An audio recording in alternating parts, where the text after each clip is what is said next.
Hey, it's Ann again. So I wanted to spend a few minutes, actually probably a few videos, sharing with you some of the tools that I'm using online and offline. And I know not another tools video, but I looked at my Google Analytics and I've seen that many of you have been searching out my older tools blog posts, and I thought, gosh, I have not updated those in quite some time. So really, this is just what am I going to be using to run my business, things I can't live without to manage my launches, and how things are changing over this year.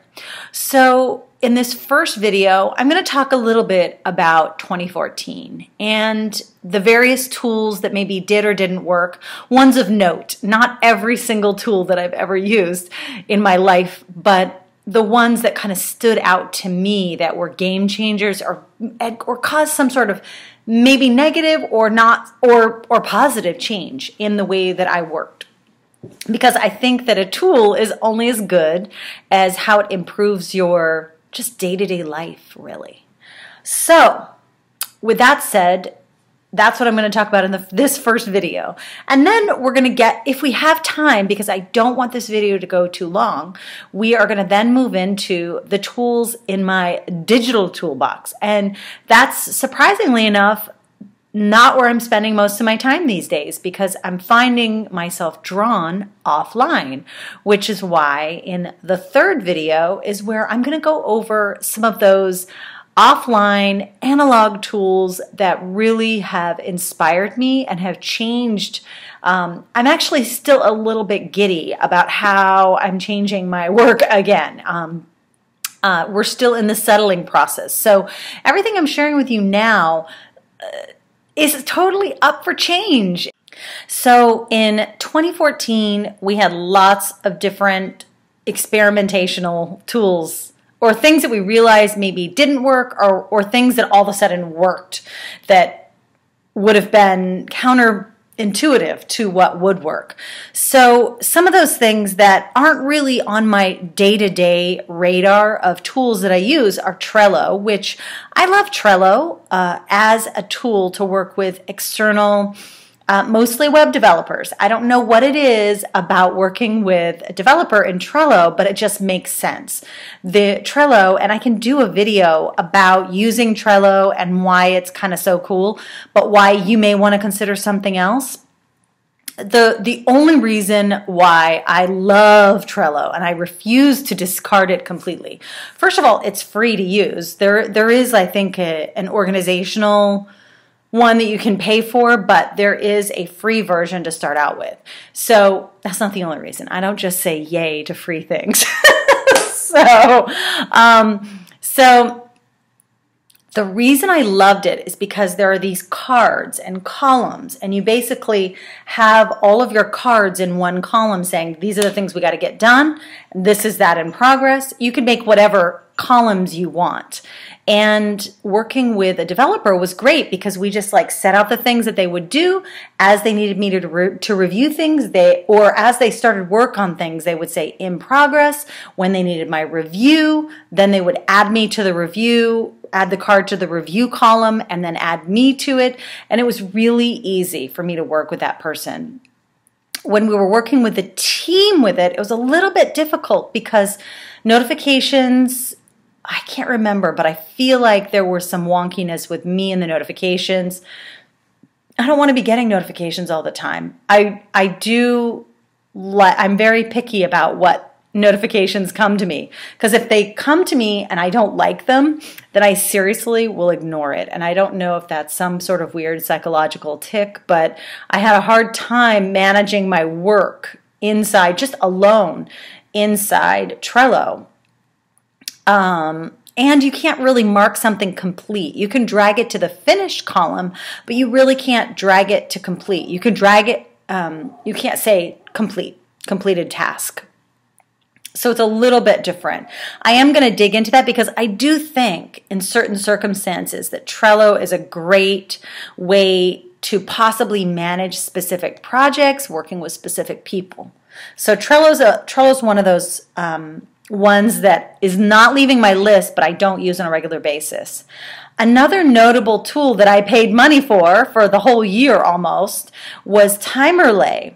Timerlay is a piece of software, it's a web app really, that allows you to say you want to run a promotion on your site, you want to show a specific page, and then on another date, you want that, or you want to show a countdown at the top of a page until a specific date, and then you want it to redirect automatically to your original sales page so that that promotional sales page doesn't show anymore.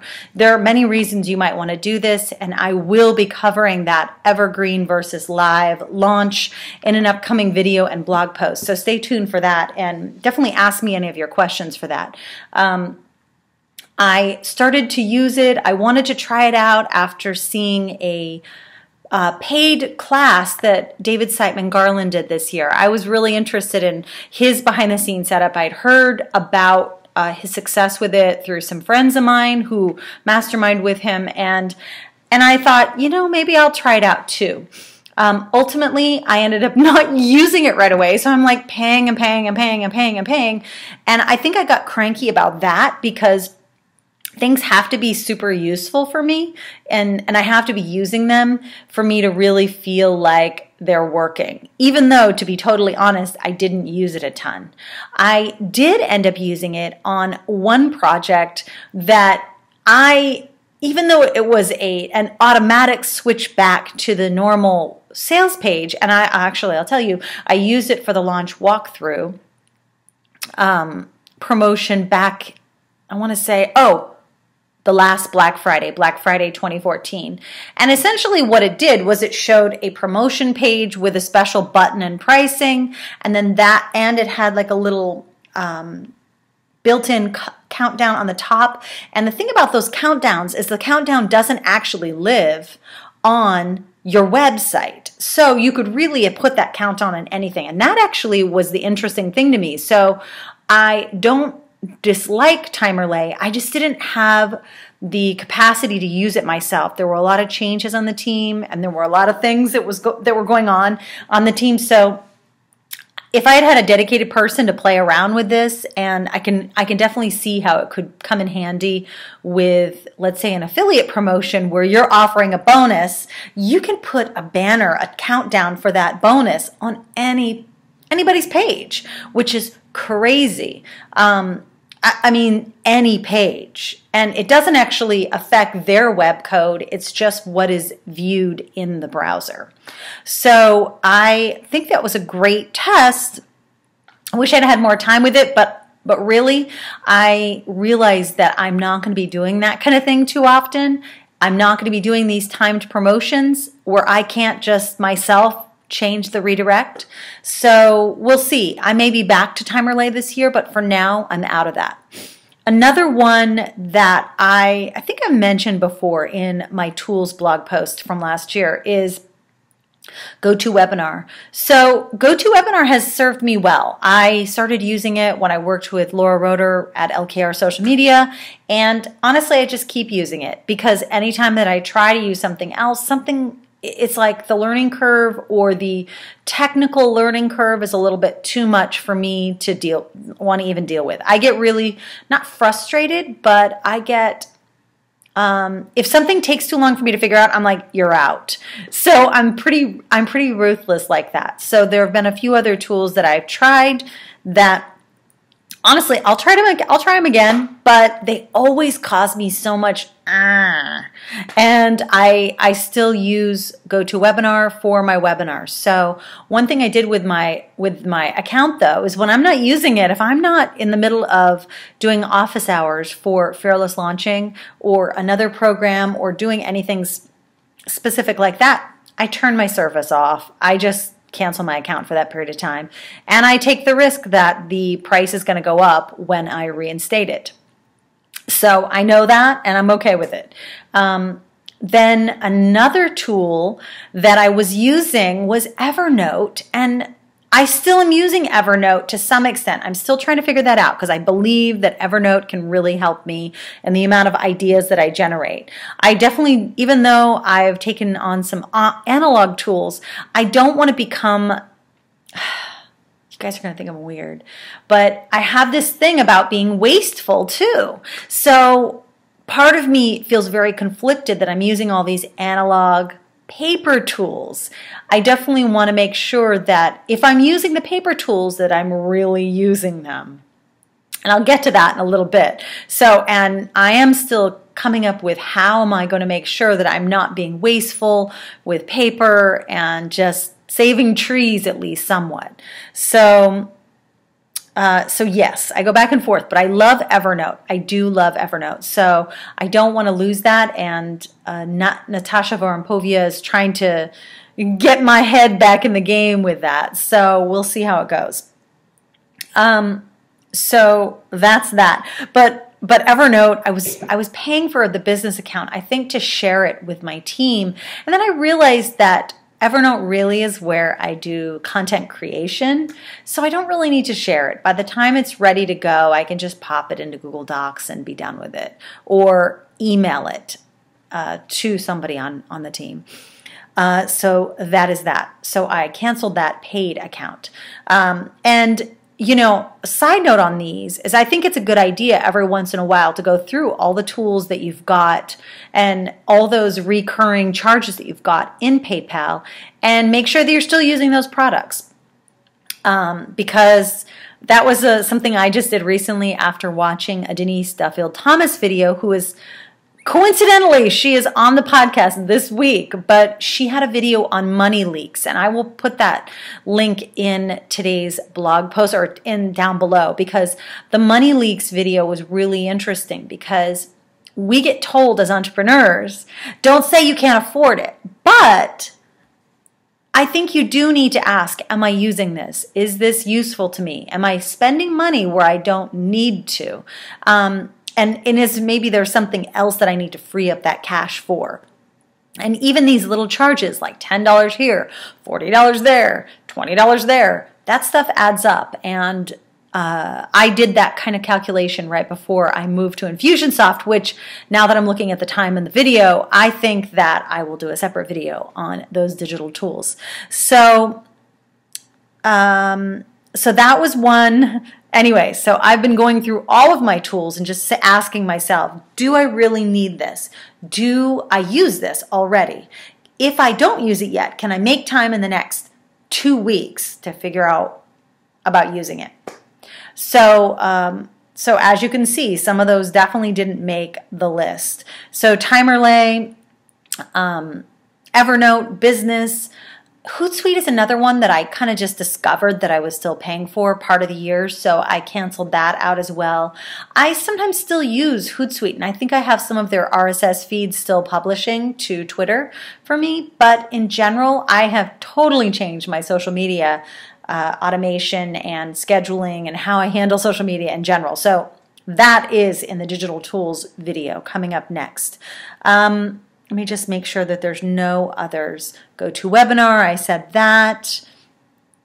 I think that is it. There are some other smaller things that I tried out and I just canceled right away. I think I bought PicMonkey for the year, but I won't be buying that again. Canva's really good. I've been getting better with my own offline digital processing tools, and WordSwag rocks. I bought that. That's an app, so I can just, you know, do that to my images there on my iPhone, which has been great. I think that is all, but as you can see, I think the reason why I wanted to do this video first is to show you that there are lots of tools that you're going to come across as you run your business. And as long as you can, it's okay to try new things out. I'm all for trying new pieces of, pieces out, especially if you see them on other people's sites and you're thinking, wow, I could really use that. That would be really cool for me. But give yourself a time frame to try it out. Don't pay, oh my God, I totally forgot this other one. Don't pay extended amount of months. And I learned that so that when I started, so earlier in the year, I tried out Rainmaker when they were first having their beta open. And I couldn't make it work then. I kept trying to figure out how am I going to fit my business into Rainmaker. And then I canceled it because I was like, well, you're not going to. So I canceled it before the 30 days was up. Cut to like August or September or something. Rainmaker was back on my radar because a good friend of mine had been putting her business through it. And then she kept going back and forth on it too. And honestly, I did too. So cut to 3 months later. I think I paid 3 months. And I realized something, that I was trying to fit my business into their platform. And I realized, and this is also, I hate to keep giving you like teases, but I really want to talk to my 2 friends who are using it in different ways. Actually, one is using it and one is not, but she's still using a related product, and why they ultimately didn't end up using it. Or why they did, because one is using it. So I think it would have been great if all the elements were in place and I didn't have anything, I don't know, I didn't have anything to figure out. Like, I kept feeling like I was still trying to like fit myself into this square peg. So that was a big one that I tried and let go of. And I may at some point, because I do have some alternate business ideas, I may decide to bring it back for those specific ideas, but definitely not for AnnSamoilov.com. Cannot do that. Anyways, so that's the end of the first video. So those are some of the tests, some of the things I let go of, some of the things that I deleted out of my toolbox. I took them out. And in the next video, which you'll be getting in just a few days, because I'll probably shoot it right after this, I will share with you what the kind of like the 5 to 7 tools that I'm using for various parts of my business, and why they're sticking around, because some of them have been around now for a couple of years, and the new ones in the bunch. Have a great day, and as always, leave me a comment below, and subscribe if you like these videos, because I'm going to start doing them more. I really love them. I love doing video. It's fun for me, and it's all about fun this year. Fun, collaboration, doing things that you don't normally think should be fun, but they are. Okay, have a great one.